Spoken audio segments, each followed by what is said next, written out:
سلام بینندگان عزیز، خبرهای تاجیکستان و جهان را در برنامه اخباری آزادی من مومین احمدی پیشنهاد شما میکنم. امروز 17 می است. گزارش های اصلی برنامه: در حادثه روز گذشته در خاروق یک نفر کشته و چند نفر زخمی شده است. مقامات 3 نفر را سازمان دهنده تظاهرات نامیدند. سربازان مجروح اوکراینی از کارخانه محاصره شده آزوفستال و شفاخانه زیر نظارت روسیه انتقال یافتند. سربازی سخت مجروح را از آزوفستال برای معالجه به شفاخانه در نزدیکی شهر نووازوفسک بردند. در قواآزمایی بین المللی نورسان فرزندان یک مهاجر تاجیک مقیم مسکو برای تاجیکستان 2 مدال طلا آوردند. ادامه برنامه: وزارت کارهای داخلی تاجیکستان یک روز بعد از اعتراض ساکنان محله برخاروق شهر خاروق واکنش کرد و هلاکت ضمیر نظرشایف ساکن شهر خاروق را در ناآرامی‌های شام روز دوشنبه در مرکز بدخشان تصدیق نمود. در این بیانیه گفته می شود که 3 افسر زخمی شده است، ولی درباره زخمی شدن مردم آسایشته سخنی نیست. یک روز پیش منابع رادیو آزادی درباره زخمی شدن دستی کم 3 نفر از ساکنان محلی نیز گزارش داده بودند. مقامات وضع در خاروق را آرام ارزیابی کردند. ساکنان میگویند در حالت نامعینی قرار دارند. همکارم میرزانبی خالقزاد وضع امروز در بدخشان را پیگیری کرد و حالا در استودیو با ما قرار دارد. میرزانبی سلام، حالا وضع در شهر خاروق چگونه است و در آن چی میگذرد در آنجا؟ تا همین مدت ما با نماینده های مقامات و ساکنان شهر خاروق صحبت داشتیم. آنها گفتند صبح همین روز دلیر جمعه وزیر انرژتیک و ذخیره آبی تاجیکستان در رأس یک گروه نماینده مقامات کشور به خاروق فرستاده شده است. دلیر جمعه در ناآرامی های ماه نوامبر سال گذشته هم که در راشقلعه و خاروق صورت گرفته بود برای گفتگو با مردم به بدخشان رفته بود. به قبل باز هم ساکنان ماشین های مسافرکشانی که امروز از دوشنبه به خاروق رسیدن از جانب نظامیان در نزد فرودگاه بازداشت و به داخل شهر را داده نشدند. همچنین در اداره ها و مکتب ها نیز در آنها بسته است. به گفته منابع ما امروز گروهی از زنان میخواستند در نزد میدان مرکزی خاروق جمع آیند، ولی از طرف نظامیان در نسبت آنها از گاز اشک‌آور استفاده شده است. بعد از اعتراض ساکنان برخاروق از شام دیروز خط اینترنت در ولایت بدخشان قطع کرده شده و خط تلفن ها هم مشکلی دارد. بنابراین تا این لحظه دسترس کردن نوارها از وضع امروز شهر خاروق موثر نشد و هم تصدیق درستی خبرهایی که از این منطقه به دست ما میرسند مشکل است. بله میرزانبی، نظر مقامات در رابطه با حادثه‌ای که در خاروق میگذرد چی هست؟ چی گفتند؟ ببینید، مقامات در بدخشان به زنگ‌های ما پاسخ نمیدن و یا اگر یک گوشه را هم بردارن با شنیدن سوال ما زود قطع میکنند. تا کنون تنها بیانیه وزارت کارهای داخلی نشر شده است و دیگر تمام. وزارت کارهای داخلی در بیانیه‌اش جزئیات حادثه را تصویر کرده است، ولی نزدیکان اعتراضگران راضی نیستند. وزارت کارهای داخلی در ناآرامی‌های 16 می در خاروق محمد باقرov یکی از سران غیر رسمی بدخشان، الفت خانم محمد شوی و فعال جامعه شهروندی و علیم شیرزمانوف معاون رئیس سازمان در تاجیکستان ممنوع پیمان ملی تاجیکستان را گناهکار کرده است. علیم شیرزمانوف روز 16 می دست داشتن در حادثه اخیر را رد کرد. محمد باقرov هم پیشتر اتهام‌های مقامات را بی‌پایه دانسته بود. چند لحظه پیش پیمان ملی نیز با نشر یک استراد استفاده از سلاح و سرکوب تظاهرگران در شهر خاروق را شدیداً محکوم نموده بود. تشکر میرزانبی. برنامه را ادامه میدهیم با خبری از بدخشان. یادآور میشویم اعتراض گروهی از جوانان در محله برخاروق روز 16 می پس از آن آغاز شد که مقامات به طلب‌های ناراضیان پاسخی ندادند. آنها طلب داشتند که چند مقامدار استعفا دهد و ساکنانی را که پس از حادثه ماه نوامبر سال گذشته بازداشت شده بودند رها کنند. همکارم زرانگیز نوروزشاه درباره حادثه روز گذشته در خاروق گزارش می‌دهد. این جوانان می‌خواستند به مرکزی خاروق روند. در نزد بینای حکومت ولایت گردی همایی کرده استعفای مقامداران را طلب نمایند. آنها 16 می از محله برخاروق به مرکز حرکت کردند، اما نیروهای نظامی راهشان را با گاز اشک‌آور و تیر رزینی گرفتند.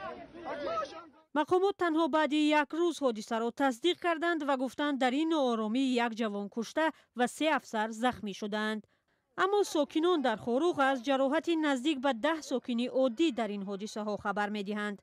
مقامات درباره مجروحان دیگر چیزی نگفتند. از جوانی کشته شده زمیر نظریشویف نام برده می شود.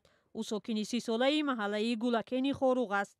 به اطلاع برخی از شاهدان حادثه، شام دیروز در اینجا بین جمع آمدگان و نظامیان بحثی لفظی سر میزند. به گفته آنها، ساکنان برای حمایت خود به دست سنگ میگیرند. مقامات گفتند نظریشویف این گروه را رهبری میکرد و با نارنجک به بینای دادگاه ولایت حمله کرده است. ساکنان این را رد میکنند. آنها میگویند زمیر نظریشویف به غیر از سنگ سلاحی نداشت. اعتراضگران استعفای رئیس ولایت و چند منصبدار دیگری بدخشان و تحقیق عادلانه حادثه‌های ماه نوامبر را طلب داشتند. آنها 2 روز پیش هم جمع آمده گفتند اگر طلب‌هایشان بررسی نشود تظاهرات برپا می‌کنند. مقامات آنها را اغواگران و طلب‌هایشان را غیر قانونی نامیدند. در نواری که در لحظه اعتراض طریق تلویزیون بدخشان گشته و برگشته نمایش داده میشد، دادستانی ولایت ساکنان میخواست به تظاهرات همراه نشوند. در عکس حال جزا خواهند گرفت. با گفته ساکنان حالا در خوروغ راههای اساسی و برخی از اداره‌ها از جمله مکتب‌ها بستند. وضعیت در ولایت بدخشان از ماه نوامبر سال 2021 بعد کشته شدن گلبدین زیابکوف در عملیات بازداشت و اعتراض 4 روزه در خوروغ پیچیده است.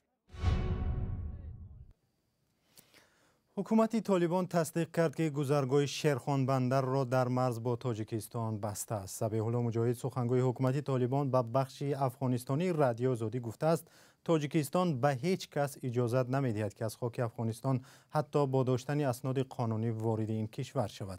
بنابراین به گفته حکومت طالبان مثل مقامات تاجیکستان رفتار کردند. او گفت تا زمان وزارت‌های خارجه دو کشور در این مورد صحبت نکنند مرز بسته می‌ماند. تاجیکستان حکومت طالبان را اعتراف نمی کند و تاکنون هیچ رابطه دیپلماتی با حکومت این گروه ندارد. قبلا راننده های تاجیک از بسته شدن گذرگاه 5 پایان راهی اساسی بارکشانی میان تاجیکستان و افغانستان شکایت کرده بودند. آنها گفتند که ماشین هایشان در خاک افغانستان بند مانده است و طالبان اجازه بیرون شدن نمی دهند. الفت خانم محمدشاه و یکی از فعالان جامعه شهروندی ولایت مختار کوهستانی بدخشان که مقامات او را نیز به تشکیل اعتراضات در خوروغ عیبدار دانستند واکنش کرد. او روز 17 می در اظهارات کوتاهی در فیسبوک نوشت حامی حقوق و روزنامه‌نگار مستقل است و افزود بجز وجدان پاک و دلسوزی نسبت به مردم کوچک خود پامیری ها گفتنی دیگر ندارد. همکاران ما برای گرفتن واکنش بیشتر به منزل الفت خانم محمدشاه و در شهر دوشنبه رفتند، ولی بعد از صحبت با او مولا رجب یوسفی و براد یوسفی مورد حمله نفرانی نامعلوم قرار گرفتند. در این باره مولا رجب یوسفی نقل می‌کند. ساعت 14 بود که من و همکارم به منزل الفت خانم محمدشاه رفتیم و او از خانه‌اش پایان شده 100 متر دورتر صحبت کردیم. صحبت رو با تلفن ثبت کرده بودیم. وقتی صحبت انجام شد و او به خانه‌اش رفت، ما اومدیم به ماشین تا به دفتر برگردیم. همین زمان که به ماشین رسیدیم در این ماشین باز کردیم، 2 نفر تیز دویده آمدن و اول من زدن درون ماشین همه چی بته گفت دادوار کرده. من نفهمیدم که چی گپ است. گفتم شما کی هستید؟ گفتم دیگه در شست کشادن شتاتی و گرفتن کاستوم من گرفتن. من دورتر دویدم که گفتم شما کی هستید؟ تلفن تیم گفتم فقط تلفن و کامرا دیگر علاج ما اومدم شما کی هستید نگفتن که فقط گپشون همین بود که مولا رجب به خودم میپرانم گپشون فقط همین بود. اومدن دیگر من درون ماشین بردن 2 یا 3 مش زدن در این طرف رو تلفن‌ها گرفتن همه چیزایی که در کیسم همه را گرفتن جزدانم هم گرفتن عاقبت گشته تنها پولم گردونده دادن دیگه همه چیزا گرفتن رفتن و همکارمون هم خیلی تله دادن که از جو پرید اون طرف رفت و بعد ما هم بعد چند دقیقه ما از اونجا رفتن هم با همکاران از نسش وریم هم همین حالت رو رخ داد. بینندگان عزیز جزئیات بیشتر به همین زودی ها در وبسایت رادیو آزادی 3.azadi.org گذاشته می شود. فرماندهان اوکراینی میگویند تلاش دارند سربازان باقی مانده در کارخانه محاصره شده آزوستال را بیرون برآورند. بعد از آن نظارت آزوستال به نیروهای روسیه میگذارد. 1 روز قبل از آن بیش از 260 سرباز مجروح اوکراینی از پایگاه مذکور به شفاخانه‌های زیر نظر روسیه انتقال یافتند. مقامداران اوکراینی امید دارند که سربازان ماریوپل را با نظامیان اسیر افتاده روس تبادل خواهند کرد. تفصیلات در گزارش همکارم طاهری سفر. کاروان اتوبوس‌هایی که شب دوشنبه ظاهراً سربازان مجروح اوکراین را از کارخانه آزوفستال از شهر ماریوپول بیرون آوردند. ارتش اوکراین گفت سعی دارند تعداد باقیمانده سربازان را از کارخانه بیرون آورند. روز 16 می 53 سرباز سخت مجروح را از آزوفستال برای معالجه به شفاخانه در نزدیکی شهر نووازوفسک بردند. 211 نفر دیگر را از طریق گذرگاه بشری به الیانوفکا رساندند. همه محافظان ماریوپول را به شهرهای بردند که در دستی جدای طلبانی تحت حمایت روسیه قرار دارند. همین گونه ارتش اوکراین گفت بعد از 2 ماه بمباران شهر ماریوپول از طرف روسیه این شهر را به تمام تسلیم کرد. در این مدت شهری چند هزار نفری به خرابزار تبدیل یافت و هزاران نفر غیر نظامی کشته شدند.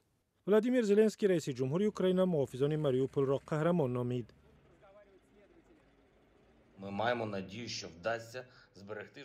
ما امیدواریم سربازان خود را نجات میبخشیم. در بینشان مجروحان سخت هستند، معالجه میگیرند. میخواهم بگویم که قهرمانان اوکراین به اوکراین زنده لازمند.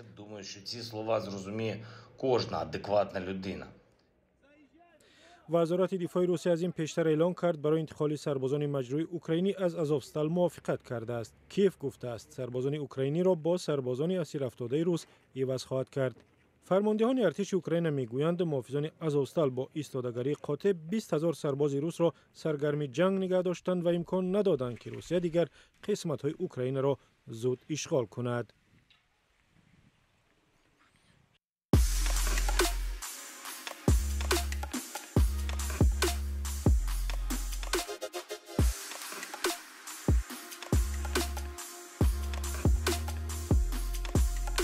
همه چیزی که میخواهند و میخواهید در اینجا هست. تازه ترین اخبار، گزارش های ویدیویی، شرح حادثه و تحقیقات ژورنالیستی. زمینه رادیو آزادی را نصب کنید و همه این را با انگشت زدن به تلفن هوشمند خود به دست بیارید. 2 فرزند خردسال یک مهاجر تاجیک در شهر مسکو در مسابقه ورزشی مدال طلا به دست آوردند. پدرشان میگوید در خردسالی فرزندانش را بر روسیه آورد تا اینجا تمرین کنند و در مسابقه ها اشتراک نمایند. مسابقه جیو جیتسوی اوراسیا با شرکت 10 نورس از کشورهای آسیایی روز 15 می در شهر مسکو برگزار شد. همکارم کیومرسی عطا گزارش می‌دهد. در رشته خودم چمپیون جهان شدم. مونیس 10 ساله از تاجیکستان در مسابقه جیو جیتسوی اوراسیا در مسکو مدال طلا گرفت. در این مسابقه که 10 نورس از کشورهای آسیایی اشتراک داشتند، برادرش ابوبکر 9 ساله نیز پیروز شد. این 2 نورس از 7 سالگی به این نوع ورزش مشغولند. والدانشان میگویند مونیس و ابوبکر در مسابقه های داخلی و خارجی در عموم بیش از 100 مدال گرفتند. پدری آنها در روسیه مهاجر مهنتی است. خانواده نیز در آنجا کار و زندگی و تحصیل میکنند. ولی برادران مونیس و ابوبکر در مسابقه ها بیشتر تاجیکستان را نمایندگی میکنند. مراد بکتانوف وزیر پیشینی مدافع قزاقستان که بعد حوادث ماه ینور سال جاری آن کشور بازداشت شد ممکن است از 7 تا 15 سال زندانی گردد. بنا به اطلاع دادستانی کل قزاقستان نسبت بکتانوف با مادع بیرون رفتن از حد صلاحیت‌های خدمتی در وضعیت جنگی پرونده باز شده است. قاسم جامرد توقیف پرزیدنت قزاقستان پیشتر گفته بود که نیروهای مسلح هنگام حادثه های ماه ینور به دلیل ناباوری و بیعملی رهبران نتوانستند وظیفه‌های در نزدشان گذاشته شده را به درستی انجام دهند. مراد بکتانوف 56 ساله 20 فوریه سال جاری بازداشت شد. برنامه خبری ما اینجا به پایان رسید و اخبار بیشتر از این را در صفحه های رادیوی آزادی اینستاگرام، تلگرام و فیسبوک پیدا کنید و بخوانید. خدا نگهدار.